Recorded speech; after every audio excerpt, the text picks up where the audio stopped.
I have to go out hard and lead from the start. He was getting close to the limits in ways that few people do.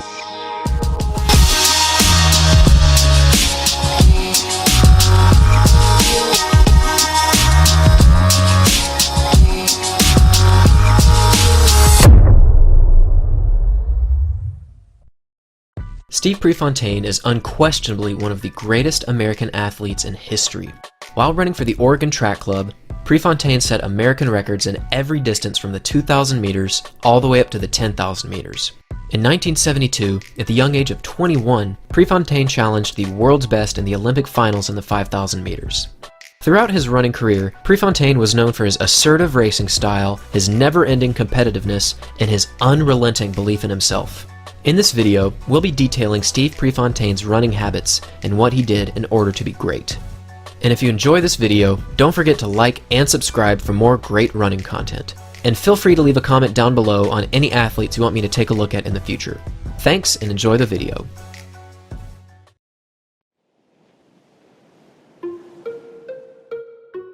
Most professional athletes train with caution. They make sure to not overtrain and to stay within the limits of their bodies. This philosophy did not apply to Steve Prefontaine. Steve Prefontaine trained every day, twice a day. Detailed here is a typical training week for Steve Prefontaine during the non-competitive season. As you can see, Steve's average pace was around 6 minutes per mile, with his speed workouts achieving much quicker paces. This average pace truly is incredible because Steve was running anywhere from 75 to 80 miles each week. The only times when Prefontaine didn't run close to 6 minutes per mile was on his weekly long runs every Sunday, but still his Sunday slow pace was around 6 minutes and 30 seconds up to 7 minutes per mile, which is still quite quick for a run that's over 10 miles. And although this training is impressive, his training sessions during his competitive seasons were much quicker. Detailed here is a typical training week for Prefontaine during his competitive season. As you can tell, Prefontaine maintains around 75 to 80 miles each week. However, he changes up a few distances and paces, including his Sunday long run and his Saturday track session. One change that I find particularly impressive is his Tuesday evening 10-mile run, which he finishes in 50 minutes, followed by 6 to 12 300-meter sprints in 52 seconds. This pace equals a 5-minute per mile pace for his 10-mile run. Then he follows this with even more track work.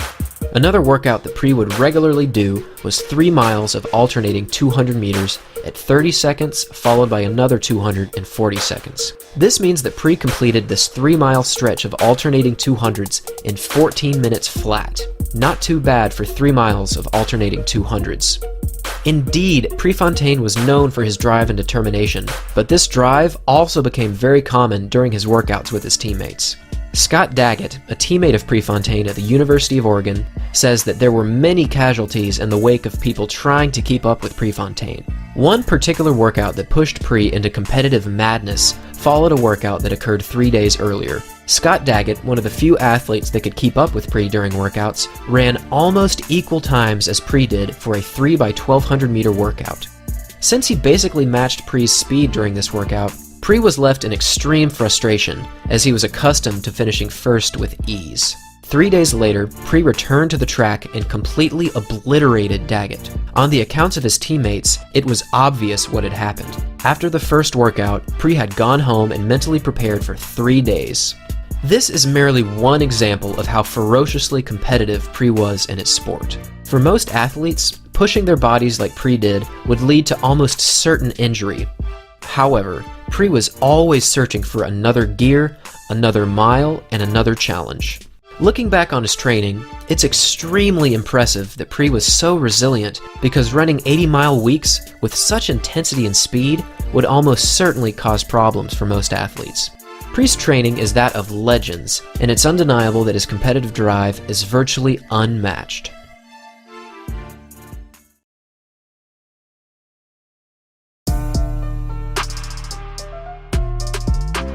Pre is most famous for his ultra-aggressive front-running style, where he would challenge anyone to keep up with him.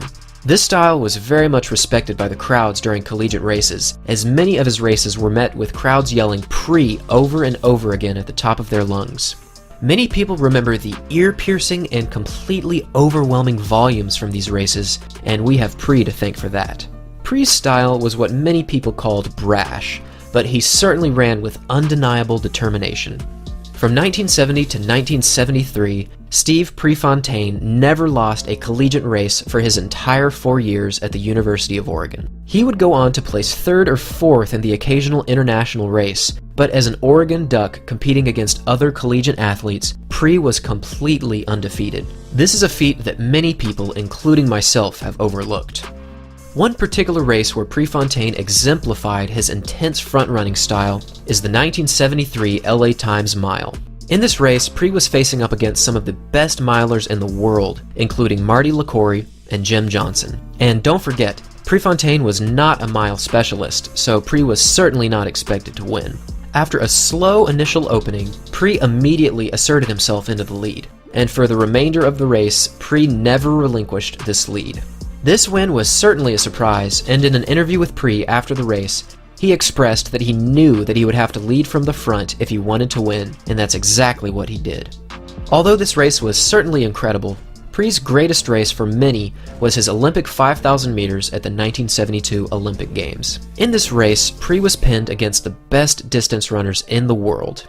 The field for the 5,000 meters included Lassi Viren of Finland, an incredibly strong and fast athlete who had just broken the 10,000 meter world record a few days prior, Mohamed Gammoudi of Tunisia, a 3-time Olympic medalist from the 1964 and 1968 Olympics, Ian Stewart of Great Britain, a multiple European champion with excellent finishing speed, and the field also included Emil Poudemans, David Bedford, and Ian McCafferty. This race was certainly hyped up, and many thought that this would be the premier race for the Olympics. For the first 2 miles of the 5,000 meter final, the pace was painfully slow. The field, which was packed with multiple Olympic medalists, was merely jogging, but with 1 mile to go, Pre took the lead and began his final mile stretch.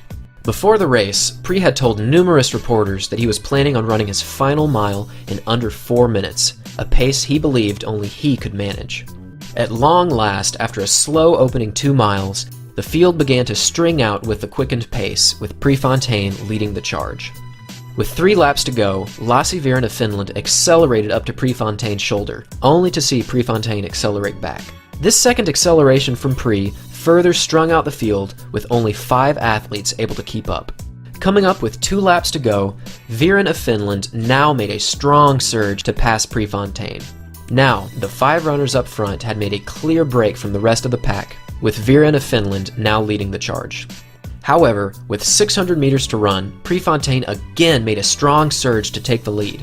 Coming up with 1 lap to go, Viren quickly passed Prefontaine again. Now it was Viren, Gammoudi, and Prefontaine at the front. Down the backstretch, Prefontaine made a very strong surge where he pushed up to Gammoudi's shoulder, only to decelerate back into second place. This surge seemed abrupt and almost certainly drained Prefontaine's energy, as he was clearly struggling with 150 meters to go. Coming down the home stretch, Lassi Viren of Finland made a strong move once again and powered away down the home stretch. As the finish line quickly approached, a struggling Pre was quickly passed by Ian Stewart of Great Britain, who would now win the bronze medal. Although Prefontaine did not medal in this race, it's easy to see why this race is held in such high regard. With a 4-minute and 4-second final mile and a 1-minute and 58-second final 800 meters, Prefontaine's boldness and determination turned this race into an unforgettable moment. And although Pre didn't win a medal, his courage certainly won over the hearts of everyone back in the United States.